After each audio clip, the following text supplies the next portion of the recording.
Hi நண்பர்களே, what I eat இன் அ டேல இன்றைக்கி மார்னிங் பிரேக்ஃபாஸ்ட்டுக்கு நான் வந்து பிரெட் டோஸ்ட் தான் பண்ணேன். ஸோ நேற்று வந்து சண்டேன்றனால கொஞ்சம் எறா பண்ணியிருந்தோம். அது கிரேவி கொஞ்சம் எக்ஸ்ட்ராஸ் ஆகிடுச்சு. அந்த கிரேவிக்கு இந்த ப்ரெட்டு செம டேஸ்ட்டாக இருந்துச்சு. அது மாதிரி நான் சாப்பிட்டேன். நிறைய பேருக்கு இந்த மாதிரி பிடிக்கும். யாருக்கெல்லாம் பிடிக்கும்னு கொஞ்சம் கமெண்ட் செக்ஷனில் கமெண்ட் பண்ணுங்கள்.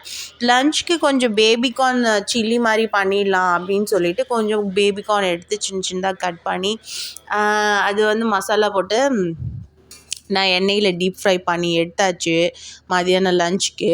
ஸோ ரொம்ப பெருசாக ஒன்றும் இல்லை, ரசம் தான் பண்ணேன். ஸோ அதுக்கு சைட் டிஷ்க்கு சூப்பராக இருந்துச்சு.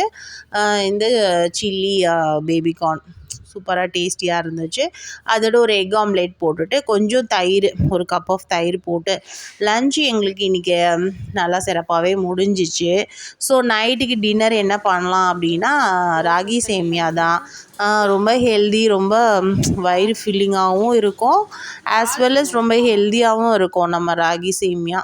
ஸோ சின்ன பசங்களுக்கு கொஞ்சம் பிடிக்காது தான். பசங்களுக்கு வரைக்கும் ரைஸ் தான் கொடுத்தேன். எங்களுக்கு தான் நாங்கள் சாப்பிட்டோம்.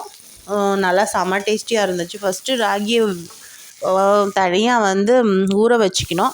ஊற வச்சு எடுத்துகிட்டு வேக வச்சுட்டு எண்ணெயிலே வந்து கடுகு, நிறைய உளுத்தம்பருப்பு, பச்சை மிளகா, காஞ்ச மிளகா, கருவேப்பிலெலாம் போட்டு நல்லா வறுத்துட்டு, நல்லா உளுத்தம்பருப்பை செவக்க வறுத்துட்டு, நிறைய வெங்காயம் போட்டுட்டு அதுவும் நல்லா செவக்க வறுத்துட்டு இந்த வேக வச்சுருந்த ராகியை நல்லா அதில் போட்டு நல்லா மிக்ஸ் பண்ணிவிட்டு பார்த்தாவே தெரியும் நல்லா பொலன்னு வந்துருச்சு.